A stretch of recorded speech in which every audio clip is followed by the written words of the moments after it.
नमस्कार बंधुगण बंधु माने आपण माने समस्त को आज ज्योतिष कार्यक्रम को स्वागत। आज ज्योतिष कार्यक्रमटी मेष राशि व्यक्ति विशेष मानक पई बहुत गुरुत्वपूर्ण अटे, बहुत ही खास अटे। कारण आज कार्यक्रम आमे माने जानिबा एई आसीबाकु थिबा इंग्राजी नववर्ष 2026 प्रथम मासटी अर्थात जनवरी मासटी आपण मानक पई किपरि रहिबो। एही वर्षर आरंभटी आपणक पई किपरि रहिबाकु जाउछि, आपण मानकर स्वास्थ्य, शिक्षा, प्रेम संपर्क, वैवाहिक जीवन, भाग्य, क्यारियर एवं व्यापार वाणिज्यर स्थिति एही जनवरी मासरे किपरि रहिबो से विषय आमे माने विस्तार भाव आलोचना करिबा। तो बंधु माने नवग्रहंकर स्थिति मध्य देखिबा। नवग्रह आपणकु केउ प्रकारर फल प्रदान करिबारे सक्षम हेबे। एहा सहित अशुभत्व प्रदान करुथुवा ग्रह मानक पई किछि विशेष प्रतिकार मध्य भिडियोर शेष रे आमे जानिबा। सेथिपई आपण माने भिडियोटिकु स्किप न करी थरे मात्र शेष पर्यंत निश्चिंत देखंतु। एवं आपण मानकर जदि मेष राशि होइथाए तेबे आपण जदि ईश्वरंकु सच्चा हृदय रे भक्ति करुथांती, विश्वास करुथांती तेबे भक्ति एवं श्रद्धार सहित कमेंट बॉक्स रे जय माँ लक्ष्मी, जय श्री जगन्नाथ अवश्य लिखि दियंतु। तेबे बंधु माने आसंतु आरंभ करिबा आज रही कार्यक्रमटी को, जहाँकि जन्म राशि एवं चंद्र राशि उपरे संपूर्ण आधारित अटे। तो बंधु माने राशि चक्रर 12 गोटी राशि मध्यरु प्रथम राशि हेउछि मेष राशि एवं मेष राशिर राशियाधिपति हेउचंती मंगल। तो बंधु माने एही वर्षर आरंभ रे माने जनवरी मासर आरंभ रे आपणक कुंडलीर तृतीय भाव रे गोचर करुछंती देवगुरु बृहस्पति एवं केतु आपणकर पंचम भाव रे विराजमान अछंती।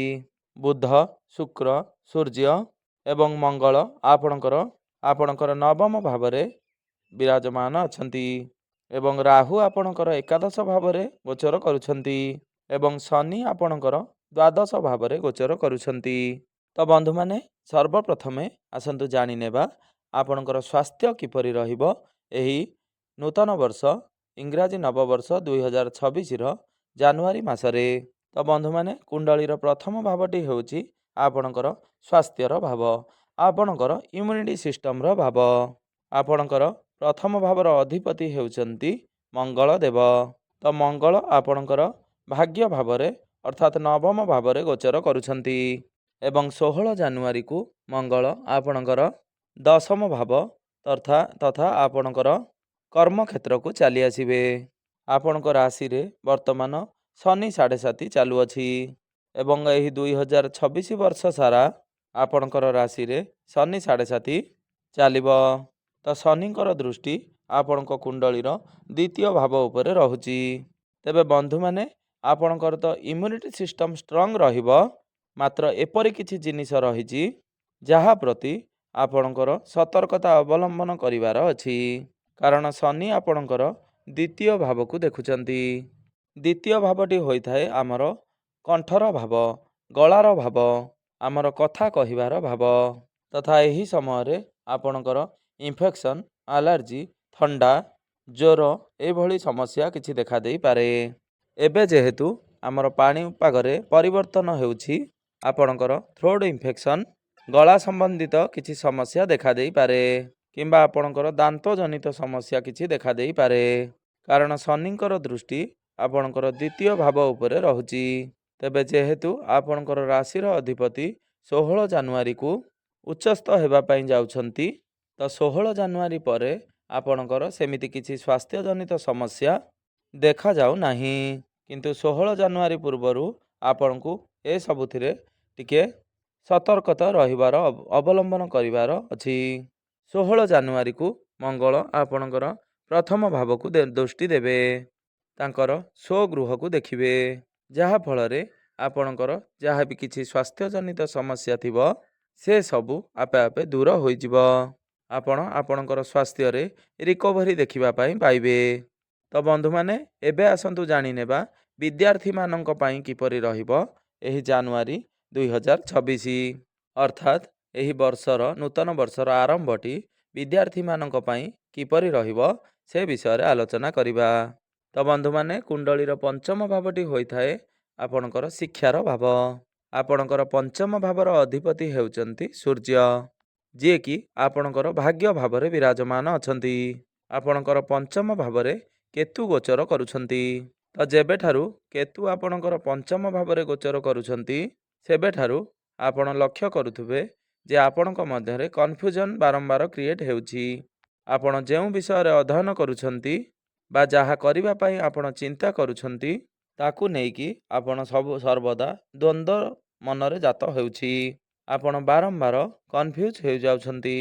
କିନ୍ତୁ ଯେହେତୁ ଆପଣଙ୍କର ପଞ୍ଚମ ଭାବର ଅଧିପତି ସୂର୍ଯ୍ୟ ନିଜଠାରୁ ପଞ୍ଚମ ଭାବରେ ଗୋଚର କରୁଛନ୍ତି, ଆପଣଙ୍କର ଭାଗ୍ୟ ଭାବରେ ଗୋଚର କରୁଛନ୍ତି, ତେଣୁ ଜାନୁଆରୀ ମାସଟି ଆପଣଙ୍କର ଶିକ୍ଷା କ୍ଷେତ୍ର ପାଇଁ ସପୋର୍ଟିଭ୍ ରହିବ। 16 ଜାନୁଆରୀକୁ ସୂର୍ଯ୍ୟ ଆପଣଙ୍କର ଦଶମ ଭାବକୁ ଚାଲି ଆସିବେ। ତ ଦଶମ ଭାବରେ ସୂର୍ଯ୍ୟ ଆପଣଙ୍କୁ ଶୁଭ ଫଳ ପ୍ରଦାନ କରିବେ। ତ ଏଇ ଜାନୁଆରୀ ମାସରେ ଯଦି ଆପଣ କିଛି ଫର୍ମ ଫିଲ୍ଅପ୍ କରିବାକୁ ଚାହୁଁଛନ୍ତି, ଆଡ଼ମିସନ୍ କରିବାକୁ ଚାହୁଁଛନ୍ତି, ତ ଆପଣଙ୍କ ପାଇଁ ସମୟ ବହୁତ ଭଲ ରହିବ।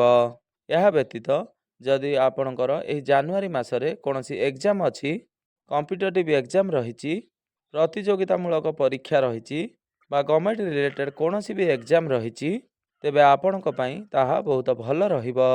ତ ବନ୍ଧୁମାନେ, ଏବେ ଆସନ୍ତୁ ଜାଣିନେବା ଆପଣଙ୍କର ପ୍ରେମ ଜୀବନ କିପରି ରହିବ ଏହି ନୂତନ ବର୍ଷ 2026ର ଜାନୁଆରୀ ମାସଟି। ତ ବନ୍ଧୁମାନେ, କୁଣ୍ଡଳୀର ପଞ୍ଚମ ଭାବଟି ଆପଣଙ୍କର ଶିକ୍ଷାର ଭାବ ହେବା ସହିତ ପଞ୍ଚମ ଭାବଟି ହୋଇଥାଏ ଆପଣଙ୍କର ପ୍ରେମ ଜୀବନର ଭାବ, ଆପଣଙ୍କର ସନ୍ତାନ ସନ୍ତତିର ଭାବ।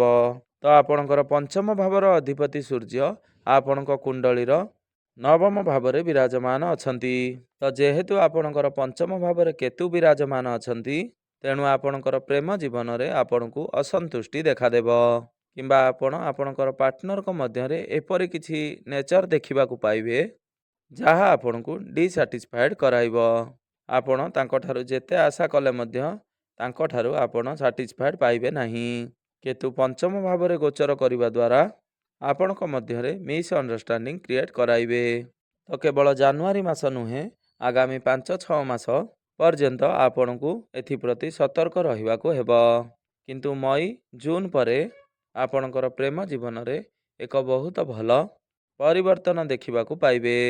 ତ ବନ୍ଧୁମାନେ, ଏବେ ଆସନ୍ତୁ ଜାଣିନେବା ଆପଣଙ୍କର ବୈବାହିକ ଜୀବନ କିପରି ରହିବ ଏହି ଇଂରାଜୀ ନବବର୍ଷ 2026ର ଜାନୁଆରୀ ମାସରେ। ତ ବନ୍ଧୁମାନେ, କୁଣ୍ଡଳୀର ସପ୍ତମ ଭାବଟି ହୋଇଥାଏ ଆପଣଙ୍କର ବୈବାହିକ ଜୀବନର ଭାବ, ଆପଣଙ୍କର ଜୀବନ ସାଥୀଙ୍କର ଭାବ। ଆପଣଙ୍କର ସପ୍ତମ ଭାବର ଅଧିପତି ହେଉଛନ୍ତି ଶୁକ୍ର। ତ ଶୁକ୍ର ଆପଣଙ୍କ କୁଣ୍ଡଳୀର ନବମ ଭାବରେ ଗୋଚର କରିବେ। ତ ଗୁରୁଙ୍କର ଦୃଷ୍ଟି ମଧ୍ୟ ଆପଣଙ୍କର ସପ୍ତମ ଭାବ ଉପରେ ରହୁଛି।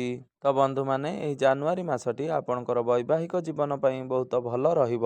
ଏହା ସହିତ ଆପଣଙ୍କର ଜୀବନସାଥୀଙ୍କର ଭାଗ୍ୟ, କ୍ୟାରିୟର ଉପରେ ଆପଣଙ୍କର କ୍ୟାରିୟରକୁ ନେଇ ବହୁତ ଭଲ ରହିବ। ଆପଣଙ୍କର ଜୀବନସାଥୀ ତାଙ୍କ କ୍ୟାରିୟରରେ ବହୁତ ଅଧିକ ଗ୍ରୋ କରିବେ। ଏହା ବ୍ୟତୀତ ତାଙ୍କୁ ପ୍ରତ୍ୟେକ କ୍ଷେତ୍ରରେ ତାଙ୍କର ଭାଗ୍ୟ ସପୋର୍ଟ କରିବ। ଯେହେତୁ ତାଙ୍କର ସପ୍ତମ ଭାବର ଅଧିପତି ଶୁକ୍ର ନବମ ଭାବରେ ଅଥବା ଭାଗ୍ୟ ଭାବରେ ଗୋଚର କରୁଛନ୍ତି ଏବଂ ଆପଣଙ୍କର ଭାଗ୍ୟ ଭାବର ଅଧିପତି ଦେବଗୁରୁ ବୃହସ୍ପତିଙ୍କର ଦୃଷ୍ଟି ସପ୍ତମ ଭାବ ଉପରେ ରହୁଛି। ଆପଣଙ୍କର ଲଗ୍ନର ଅଧିପତି ମଙ୍ଗଳ ଆପଣଙ୍କର କେନ୍ଦ୍ରରେ ତ୍ରିକୋଣରେ ଗୋଚର କରୁଛନ୍ତି। ତେଣୁ ପ୍ରତ୍ୟେକ କ୍ଷେତ୍ରରେ ଆପଣଙ୍କର ବୈବାହିକ ଜୀବନରେ ଆପଣଙ୍କର ଜୀବନସାଥୀଙ୍କ ପାଇଁ ଏହି ଜାନୁଆରୀ ମାସଟି ବହୁତ ଭଲ ରହିବ।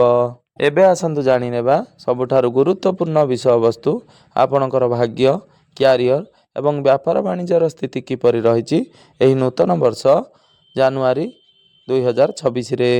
ତ ବନ୍ଧୁମାନେ, କୁଣ୍ଡଳୀର ନବମ ଭାବଟି ହୋଇଥାଏ ଆପଣଙ୍କର ଭାଗ୍ୟର ଭାବ ଏବଂ ଦଶମ ଭାବଟି ହୋଇଥାଏ ଆପଣଙ୍କର କ୍ୟାରିୟରର ଭାବ ଏବଂ ସପ୍ତମ ଭାବଟି ହୋଇଥାଏ ଆପଣଙ୍କର ବ୍ୟାପାର ବାଣିଜ୍ୟର ଭାବ।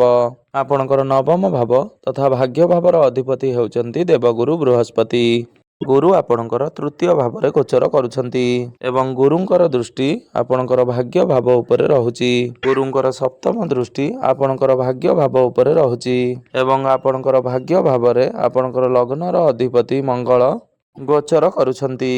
ଏହା ସହିତ ଆପଣଙ୍କର ପଞ୍ଚମ ଭାବର ଅଧିପତି ସୂର୍ଯ୍ୟ ମଧ୍ୟ ଆପଣଙ୍କର ନବମ ଭାବରେ ଗୋଚର କରୁଛନ୍ତି। ତେବେ ବନ୍ଧୁମାନେ, ଆପଣଙ୍କର ଭାଗ୍ୟ ଭାବରେ 4ଟି ଗ୍ରହ ଗୋଚର କରୁଛନ୍ତି। ତ ଭାଗ୍ୟ ତ ଆପଣଙ୍କର ଭଲ ରହିବ, କିନ୍ତୁ ଭାଗ୍ୟରେ ଆପଣଙ୍କର ଟିକେ ବିଳମ୍ବ ଦେଖାଦେବ। କିନ୍ତୁ ଆପଣ ମନେ ରଖନ୍ତୁ ଗୋଟିଏ କଥା, ସମୟ ଅଧିକ ଲାଗିଲେ ମଧ୍ୟ ତ ନିଶ୍ଚିନ୍ତ ଭାବରେ ଆପଣଙ୍କୁ ଆପଣଙ୍କ କାର୍ଯ୍ୟରେ ସଫଳତା ପ୍ରାପ୍ତି ହେବ।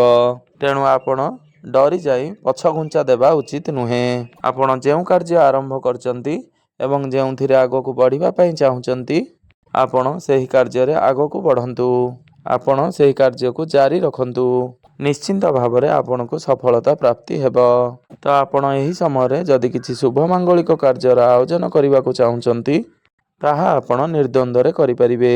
କିମ୍ବା ଆପଣ ଯଦି କିଛି ଇନଭେଷ୍ଟମେଣ୍ଟ କରିବାକୁ ଚାହୁଁଛନ୍ତି ସେୟାର ମାର୍କେଟ, ଷ୍ଟକ୍ ମାର୍କେଟ ଏବଂ ଟ୍ରେଡିଂରେ, ତାହା ମଧ୍ୟ ଆପଣ କରିପାରିବେ। ଯଦି ଆପଣ ଏହି ସମୟରେ କୌଣସି ମିଟିଂ ଆଟେଣ୍ଡ କରିବାକୁ ଚାହୁଁଛନ୍ତି, କିଛି ଜମି, ବାଡ଼ି, ଗୃହ, କିଛି ଯାନବାହନ ଏସବୁ କିଣାକିଣି କରିବାକୁ ଚାହୁଁଛନ୍ତି, ତାହା ମଧ୍ୟ ଆପଣ କରିପାରିବେ। ଏବେ ଆସନ୍ତୁ ଜାଣିନେବା ଆପଣଙ୍କର କ୍ୟାରିୟର ଏବଂ ଆପଣଙ୍କର କାର୍ଯ୍ୟକ୍ଷେତ୍ର କିପରି ରହିବ ଏହି ଜାନୁଆରୀ 2026ରେ। ତ ବନ୍ଧୁମାନେ, ଆପଣଙ୍କର ଦଶମ ଭାବର ଅଧିପତି ହେଉଛନ୍ତି ଶନି। ଶନି ଆପଣଙ୍କର ଦ୍ୱାଦଶ ଭାବରେ ଗୋଚର କରୁଛନ୍ତି। ତ ଏଠାରେ ଆପଣଙ୍କୁ ସତର୍କ ରହିବାର ଅଛି। ଆଉ ଗୋଟିଏ କଥା ହେଉଛି, 17 ତାରିଖ ପୂର୍ବରୁ ଆପଣଙ୍କର ଦଶମ ଭାବକୁ 4ଟି ଗ୍ରହ ଚାଲି ଆସିବେ। ବୁଧ, ଶୁକ୍ର, ସୂର୍ଯ୍ୟ ଏବଂ ମଙ୍ଗଳ, ଏହି 4ଟି ଗ୍ରହ ଆପଣଙ୍କର ନବମ ଭାବରୁ ଦଶମ ଭାବକୁ ଚାଲି ଆସିବେ। ତ ଶନି ଯେହେତୁ ଆପଣଙ୍କର ଦ୍ୱାଦଶ ଭାବରେ ଅଛନ୍ତି, ସିଏ ଆପଣଙ୍କର ମନକୁ ପରିବର୍ତ୍ତନର ଚିନ୍ତାଧାରା ଆଣିବେ। ଆପଣ ନିଜର ଜବ୍ରେ ଚେଞ୍ଜ ଆଣିବାକୁ ଚେଷ୍ଟା କରିବେ। ଆପଣଙ୍କୁ ଏପରି ଲାଗିବ ଯେପରି ଆପଣଙ୍କ ଉପରେ କାର୍ଯ୍ୟଭାର ବଢ଼ିଯାଉଛି, ଯାହାକୁ ଆପଣ ତୁଲାଇବାକୁ ସମର୍ଥ ହୋଇପାରୁନାହାନ୍ତି। ଆପଣଙ୍କୁ ଏପରି ଲାଗିବ ଯେପରି କିଛି ଠିକ୍ ଲାଗୁନାହିଁ। କିନ୍ତୁ ଶନିଙ୍କର ଦୁଷ୍ପ୍ରଭାବକୁ କମ୍ କରିବା ପାଇଁ ଆପଣଙ୍କର ଦଶମ ଭାବକୁ 4ଟି ଗ୍ରହ ଚାଲି ଆସିବେ। ତ 17 ଜାନୁଆରୀ ପରେ ଆପଣ ଆପଣଙ୍କର କ୍ୟାରିୟରରେ ଏକ ବହୁତ ଭଲ ପରିବର୍ତ୍ତନ ଦେଖିବାକୁ ପାଇବେ। ତ ଯଦି ଆପଣ IT ସେକ୍ଟରରେ କାମ କରୁଛନ୍ତି, ଇଞ୍ଜିନିୟରିଂ ଲାଇନରେ ଅଛନ୍ତି, ଆପଣ ଅନଲାଇନ୍ ରିଲେଟେଡ୍ କୌଣସି ବି କାର୍ଯ୍ୟ କରୁଛନ୍ତି, ତ ଏହିସବୁ କ୍ଷେତ୍ରରେ ଆପଣଙ୍କୁ 16 ଜାନୁଆରୀ ପରଠାରୁ ଆପଣଙ୍କୁ ବହୁତ ଅଧିକ ସଫଳତା ମିଳିବାକୁ ଯାଉଅଛି। ତ 16 ଜାନୁଆରୀ ପରେ ଯଦି ଆପଣ ଚାକିରି ପାଇଁ କିଛି ଆପ୍ଲାଇ କରୁଛନ୍ତି, ତ ସେଥିରେ ମଧ୍ୟ ଆପଣ ସଫଳତା ଲାଭ କରିବେ। ତ 16 ଜାନୁଆରୀ ପରେ ଆପଣଙ୍କୁ ଚାକିରି ପ୍ରାପ୍ତ ହେବାର ବହୁତ ଅଧିକ ସମ୍ଭାବନା ବନୁଅଛି। ତେଣୁକରି ଆପଣଙ୍କୁ ସରକାରୀ କ୍ଷେତ୍ରରୁ ଅଧିକ ସଫଳତା ପ୍ରାପ୍ତି ହେବ। ତ ବ୍ୟାପାର ବାଣିଜ୍ୟ କଥା ହେବା ଯଦି, ବ୍ୟାପାର ବାଣିଜ୍ୟ ଆପଣଙ୍କର 70% ଭଲ ରହିବ। ଆପଣ ଆପଣଙ୍କର ବିଜନେସ୍ରେ ଗ୍ରୋଥ୍ ଦେଖିବାକୁ ପାଇବେ। ଆପଣ ବ୍ୟାପାରକୁ ବଢ଼ାଇବା ପାଇଁ ଚିନ୍ତା କରିବେ। ଆପଣଙ୍କର ମନକୁ ବହୁତ ପ୍ରକାରର ଆଇଡ଼ିଆ ମାନ ଆସିବ, ଯାହାଦ୍ୱାରା ଆପଣଙ୍କର ବିଜନେସ୍କୁ ଗ୍ରୋଥ୍ କରାଇବା ପାଇଁ ସାହାଯ୍ୟ ହେବ। ତ ବନ୍ଧୁମାନେ, ଏବେ ଆସନ୍ତୁ ଜାଣିନେବା କିଛି ବିଶେଷ ପ୍ରତିକାର ବିଷୟରେ, ଯେଉଁ ପ୍ରତିକାର ଗୁଡ଼ିକ କରିବା ଦ୍ୱାରା ଆପଣଙ୍କର ଯେଉଁ ସବୁ ଅଶୁଭତ୍ୱ ରହୁଛି ସେଗୁଡ଼ିକ ଖଣ୍ଡନ ହୋଇ ଆପଣଙ୍କୁ ଶୁଭ ଫଳ ପ୍ରାପ୍ତି ହେବ ଏବଂ ଆପଣଙ୍କର ଭାଗ୍ୟରେ ଉନ୍ନତି ହେବ। ଆପଣ ପ୍ରତ୍ୟେକ ଦିନ ଗୁରୁଙ୍କର ବୀଜ ମନ୍ତ୍ରର ଜପ 108 ଥର ଅବଶ୍ୟ ଜପ କରନ୍ତୁ। ପ୍ରତ୍ୟେକ ଦିନ ହନୁମାନ ଚାଳିଶାର ପାଠ ଅବଶ୍ୟ କରନ୍ତୁ। ପ୍ରତ୍ୟେକ ଦିନ ଆପଣ ମଙ୍ଗଳଙ୍କର ବୀଜ ମନ୍ତ୍ରର ଜପ 108 ଥର ଅବଶ୍ୟ ଜପ କରନ୍ତୁ ଏବଂ ପ୍ରତ୍ୟେକ ଦିନ ଆପଣ ଉଦିତ ସୂର୍ଯ୍ୟଙ୍କୁ ତମ୍ବା ପାତ୍ରରେ ଜଳାର୍ଘ୍ୟ ଅର୍ପଣ କରନ୍ତୁ। ଆପଣଙ୍କୁ ନିଶ୍ଚିନ୍ତ ଭାବରେ ଅଧିକ ଶୁଭଫଳ ପ୍ରାପ୍ତି ହେବ ଏବଂ ଯେଉଁ ସବୁ ଅଶୁଭତ୍ୱ ରହୁଛି ସେଗୁଡ଼ିକ ନିଶ୍ଚୟ ଭାବରେ ଖଣ୍ଡନ ହୋଇଯିବ। ତ ବନ୍ଧୁମାନେ, ଆପଣଙ୍କର ଜୀବନ ମଙ୍ଗଳମୟ ହେଉ ଏବଂ ଏହି ଜାନୁଆରୀ ମାସଟି ଆପଣଙ୍କ ପାଇଁ ଶୁଭମୟ ହେଉ, ଏହା ହିଁ ଈଶ୍ୱରଙ୍କ ନିକଟରେ ମୋର ଏତିକି ପ୍ରାର୍ଥନା। ଧନ୍ୟବାଦ।